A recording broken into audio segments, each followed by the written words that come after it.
Of course, he says he can't because he's working, and I shut up about it. So, today, I'm getting antsy anyway and hoping we could at least spend the evening together. I end up texting him, asking when he thinks he'll be back, and we can spend the night. I've done this plenty of times before, and he always responds fairly quickly. This time I was left waiting for a while. After 2 hours, I decided to text a work friend of his who's also a research assistant with him, and wouldn't you know it, it turns out they don't have work today. In fact, he informs me in that same text that they rarely ever have work on weekends, rarely ever. So now, I'm sitting here wondering what the heck is going on. I have no idea how to confront him about this.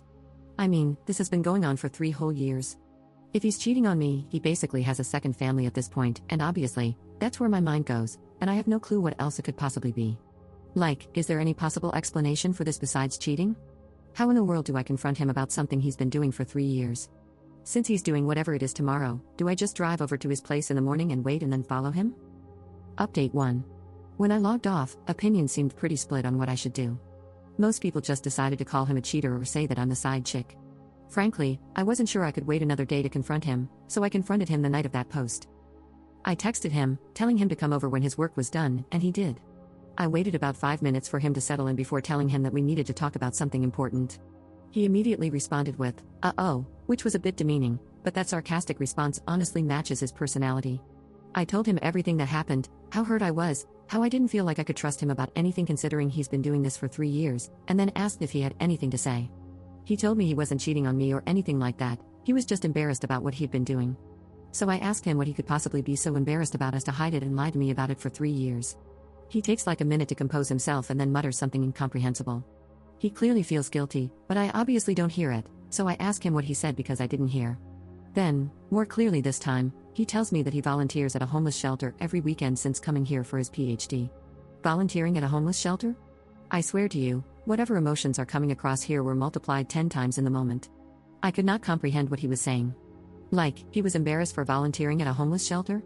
It didn't, and still doesn't, make any sense. So I asked him what he meant, and he repeated that he volunteers at a homeless shelter for 6 hours on Saturday and 6 hours on Sunday, every weekend. Of course, I asked him why he would be embarrassed about that, and he asked if we can talk about this more tomorrow, which was Sunday, and he can instead show me that he isn't lying by taking me to volunteer. I don't know what I was really thinking, I think my mind was just blank, so I agreed and asked him to leave. He apologized for the whole thing and left and then sent a text that he'd pick me up in the morning so he can prove to me that he's not lying. So the next morning came, and he wasn't lying. He takes me to a homeless shelter, and we make food, clean, and pack daily necessities for 6 hours. It clearly isn't the place to have the conversation, so I spend most of my time doing the work and chatting with other people, and they were really nice. But of course, the whole thing was still weighing on my mind the entire time, so I started asking them about my boyfriend, and they confirmed that he's been working there as long as they remember, and that he's even been there longer than most of them. Finally, our volunteering ends, and we head back to his car. I try to start the conversation, but he shuts me down and asks me to wait until we get back to his place. I say fine, and leave it at that. Maybe I'm being a doormat here or whatever, but I was just so confused and lost. Once there, the talking begins. He asks if I believe that he's telling the truth about working at the homeless shelter every weekend, and I say that I do since I confirmed it with a lot of people while there, but I also said that I don't understand the lying, especially for as long as he did. He apologizes again and asks if I really want to know why he kept it a secret. Obviously, I say of course, and he sighs and then tells me that he doesn't like people knowing that he likes helping people. I feel like I'm in a fever dream because this is so weird, and I ask him to explain. He tells me that when he was an undergraduate student, he would always try to help his classmates behind the scenes by discussing problems they had, or negotiating for curves, or extensions on their assignments, even when he didn't personally need it. He said he enjoyed doing it and kept doing it as a master's student, but then started to do so before and after classes publicly. Apparently, most of his classmates were still happy with him, but a few basically hated him for it because he was babying them or something, so he went back to doing things behind the scenes and no longer tries to associate himself with any of the things he does to help others. Hopefully, I'm not the only one who finds this so incredibly weird. Like, the homeless shelter stuff and assisting your classmates aren't even remotely the same.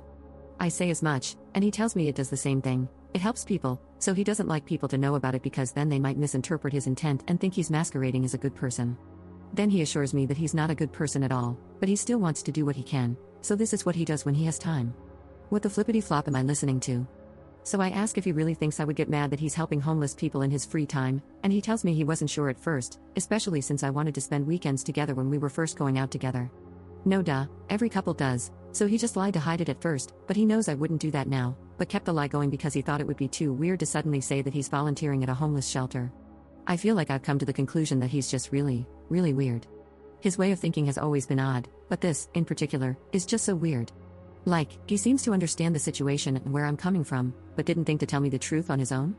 We started going in circles, so I ended the conversation and had him drive me home in silence. Since then, he sent a number of texts and has tried to call me a few times.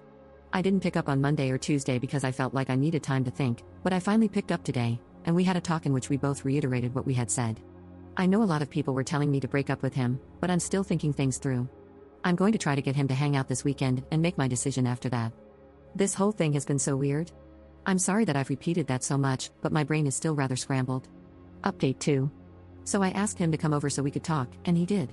I then asked him some of the questions people had on here that I had written down.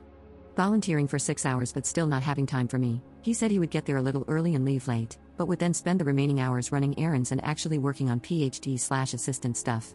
I asked if he could give me details. He gave some details about academic articles that I don't remember. I asked why he couldn't spend more weekend evenings with me if this was the case, and he said that he was really busy with work and that I would distract him if I was around. Ouch. Out of all the things said, I think this is the one that bothers me the most. I asked if the volunteering was court-ordered. He laughed at that and was clearly confused by the question, but answered that given the special population he works with during his PhD, he doubts he'd be able to work with them if he had a record that required so many hours. I asked if he was ever going to tell me about the volunteering. Initially, he says he doesn't know, then replies that he probably wouldn't have. He apologized for lying, but then said that whether he was working or volunteering doesn't make a difference to how much time he spent with me. Obviously, I pushed back on this, and he got defensive. Ultimately, I asked him to explain to me again why he hid it in the first place, and he went into more specifics. One of his professors was a jerk, and some of his classmates were scared to talk to him about their grades, so he thought he could show them that he was willing to discuss grades, and he made a joke about his own grade in class. The professor didn't find it funny, went on a tirade about respect and showing him up, and apparently, the class ended shortly thereafter because it was so tense. He said that some of the other students felt like they needed to cut ties with him to show the professor they weren't in on the joke, and that a few of them made a show of hating him from that point forward. Hearing it more in-depth at least makes this make a little more sense to me. I stated again that helping the homeless and helping classmates seemed like entirely different things altogether. He said that they both felt the same to him, but that I was probably right and he was wrong. I asked him why he said he's a bad person. He replied asking if he said that, and I said yes. He said that he didn't want the volunteering to make him seem like a good person because he's not. Again, I asked what he meant, and he replied that I know what he means, and I said I'm not sure I do. Personally, I think he has low self-esteem, but this is a weird way to express it, and I'm not sure what else it could be. I told him I wasn't sure I wanted to continue the relationship because of the lying. He seemed hurt, but then just said okay and that it's my decision. I told him that he should at least get therapy for the classmate thing because it's clearly affected him negatively, and all he said was that he probably should, but he won't. After that, I gave him an ultimatum: either spend more time with me on weekends and go to therapy, or we break up. I told him to think about it and that he has until Saturday. He said he would, and he went on his way. Update 3. Saturday came, and he asked me to compromise. He would take a day off from volunteering if I volunteered with him on the other day, and he wouldn't have to go to therapy. I told him later that night that I'd accept the compromise if he was willing to go to just one, therapy session. On Sunday morning, he told me he wouldn't be willing to go to therapy and asked that we go out to dinner. We went to a local diner and basically talked about ending things. He apologized for ending things this way and said that he knew he wasn't exactly being reasonable, but he's doing what he feels like he needs to do. I basically said that that's up to him. We wished each other the best, he gave me a parting hug, and I went on my way. So yeah, 3 years of commitment for this.